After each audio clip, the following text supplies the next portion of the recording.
Tuan-tuan nak sujud lama-lama, semayang sunat, balonlah sujud lama-lama.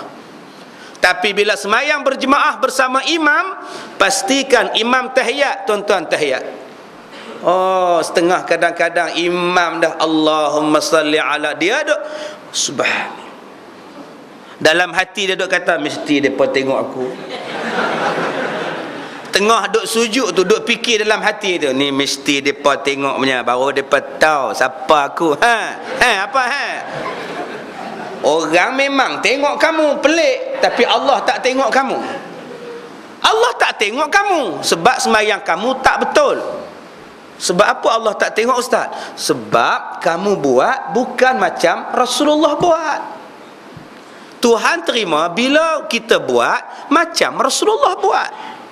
Sebab itu pentingnya kita sambut maulud ni. Sebab kita puspakomkan diri kita balik setiap tahun, supaya betul kenderaan tuan-tuan dipuspakomkan, kenderaan bermotor tuan-tuan dipuspakomkan. Padahal puspakom tu tak wajib menurut hukum syarak, tetapi semayang itu wajib. Siapa yang test semayang tuan-tuan? Siapa yang puspakomkan wuduk tuan-tuan? Siapa yang puspakomkan bacaan Quran tuan-tuan? Siapa yang sirimkan? Dia tak sirim lah. Siapa yang sirimkan? Entahlah ustaz, saya ikut-ikut je ustaz. Itu bukan sirim, sebab mengikut. Dia mesti buat dengan dipelajari. Dia bukan boleh ikut-ikut je. Saya ni ustaz. Kalau perempuan namanya ustazah. Kalau driver teksi namanya os. Kalau saya ni ustaz, satu makcik tanya, ustaz, ya makcik, apa hukumnya ustaz? Kita buat macam ini ustaz. Saya tak reti nak jawab. Allah, apa aku nak jawab ni, aku tak tahu. Nak jawab tak tahu, malu. Sorban dah kemas, jubah dah kemas, jawab tak tahu, leceh lah. Saya pun main agak-agak, hukumnya haram makcik. Hukum haram, padahal saya tak tahu. Haram makcik, jangan buat. Saya balik rumah buka kitab, loh taman bab ni, jumpa haram. Alhamdulillah, selamat, kira betul. Tetap dapat dosa sebab kamu menjawab satu benda yang kamu tak tahu. Tuan-tuan ingat selamat ke? Tak selamat, walaupun betul jawapan. Tak tahu, jawab tak tahu. Cuba tengok Rasulullah. Bila orang tanya pada Rasulullah, boleh tak saya buat macam ni ya Rasulullah? Nabi kata tak tahu, tunggu wahyu daripada Allah. Sedangkan dia Nabi. Bila orang tanya pada dia, boleh tak Rasulullah? Nabi diam sebab hukum belum turun. Itu sifat Rasulullah. Dia takkan jawab sembrono, dia takkan jawab membabi buta. Tapi kalau tuan-tuan pandai-pandai menjawab membabi buta, kan berdosa. Satu orang tanya pada saya, ustaz, sembahyang jamak dan qasar hari Jumaat boleh buat tak ustaz?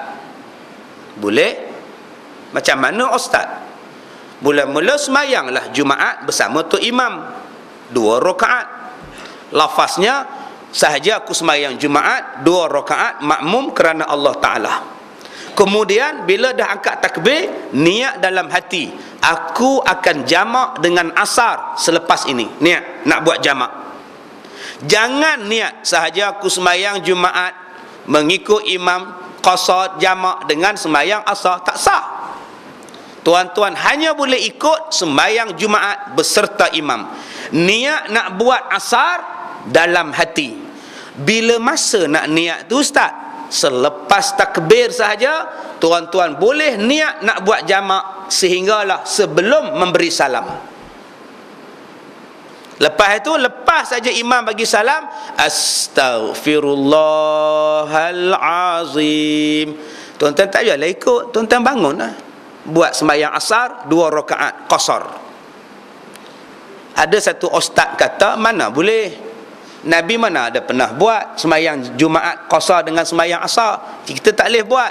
Kena sembahyang Jumaat, nanti masuk asar, sembahyang asar. Salah.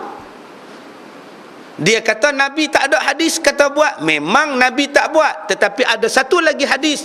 Hadis Nabi apa? Sembahyang Jumaat itu sama tempatnya dengan sembahyang Zuhur. Suruh berhenti ke? Ya. Kalau saya azan, saya berhenti. Tuan-tuan nak azan ke nak terus sambung? Saya punya tabiat, kalau azan waktu ni maknanya dia suruh berhenti. Memang saya berhenti tuan-tuan, baru 20 minit tak sampai. Baik, kita teruskanlah Tuan Haji ya. Minta maaf. Baik. Jadi dalam satu hadis yang lain dia kata apa?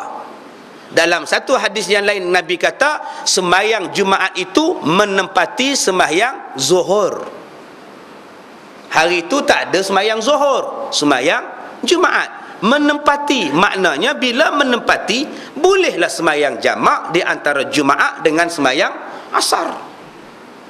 Sebab tu kalau agak-agak tak clear, jangan cakap.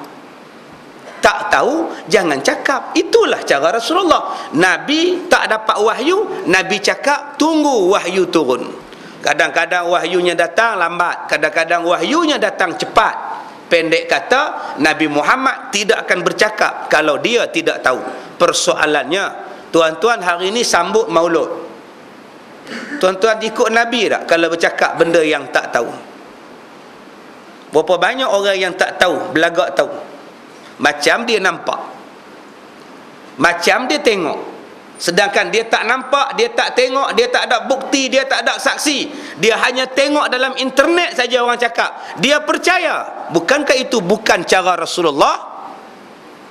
Sebab itu kalau nak kata, nak cakap, nak bagi tahu, mesti dalam keadaan sepenuh-penuh pengetahuan. Rasulullah sifatnya begitu. Itulah yang kita nak tiru. Yang pertamanya kita nak tiru cara ibadat Rasulullah. Yang keduanya kita nak tahu, nak tiru perangai Rasulullah. Baik, di sini disebutkan, Allah Ta'ala sebutkan kepada kita, syara'a lakum minad din. Diturunkan syarak kepada kamu semua daripada peraturan agama. Ma wassa bihi Nuha, seperti mana yang telah diwasiatkan kepada Nabi Nuh alaihissalam. Kenapa Nabi Nuh mula-mula dapat wasiat? Kenapa Nabi Nuh disebut sebagai orang yang dapat syariat? Kenapa tidak Nabi Adam? Padahal Nabi Adam, Nabi yang pertama. Adam, Idris, Nuh, Hud, Saleh, Ibrahim, Lut, Ismail. Dalam ayat ini Allah sebut Nuh dulu dapat. Kenapa Nuh mendahului Adam, sedangkan Adam yang paling awal? Sebab ketika zaman Nabi Adam tidak ada siapa yang sembah tokong. Zaman Nabi Idris tak ada siapa sembah batu. Tetapi bermula penyelewengan akidah bermula di zaman Nabi Nuh alaihissalam. Pada masa itu umat menyembah batu sebagai Tuhan mereka. Umat Nabi Nuh ambil 4 patung pemimpin mereka, dipuja, disembah sebagai Tuhan. Penyelewengan akidah bermula di zaman Nabi Nuh. Umat Nabi Nuh sudah tidak menyembah Allah, maka Allah mendatangkan syariat kepada Nabi Nuh alaihissalam. Sudah ada peraturan dia. Maka tiap-tiap kali Nabi Nuh bercakap tentang syarak, maka umat Nabi Nuh mula membantah Nabi Nuh. Sehinggalah Nabi Nuh alaihissalam terpaksa membuat kapal yang mengambil masa lebih kurang 100 tahun untuk disiapkan. Nabi Nuh ditohmah, dituduh, difitnah dengan macam-macam tuduhan dan tohmahan. Nabi Nuh diseksa, Nabi Nuh dipulau. Bukan setakat oleh umatnya, isteri dan anak-anak Nabi Nuh bantah Nabi Nuh. Malah Nabi Nuh adalah Nabi yang paling lama berdakwah, lebih daripada 950 tahun. Dan umat Nabi Nuh adalah umat yang paling degil. Dalam tempoh hampir 1000 tahun, cuma 80 orang yang mengikut Nabi Nuh alaihissalam. Maka Nabi Nuh dipanggil sebagai Nabi Ulul Azmi. Allah perintahkan kepada Nuh buat kapal di atas bukit. Seorang-seorang, tak ada siapa bantu. Daripada kayu yang dipanggil sebagai Alpine Phosphorus, bukan kayu koka. Tuan-tuan duk kata koka, bukan. Kayu koka anu di Mekah. Kayu koka. Ini kayu Nabi Nuh, Bangla duk jual di Mekah. Tuan-tuan beli 200. Rendam dalam botol, dalam gelas, minum jadi ubat. Tak bahan kimia apa dia buat dalam kayu koka, tuan-tuan pergi telan. Mana ada kayu koka? Yang disebut ialah kayu alpine phosphorus.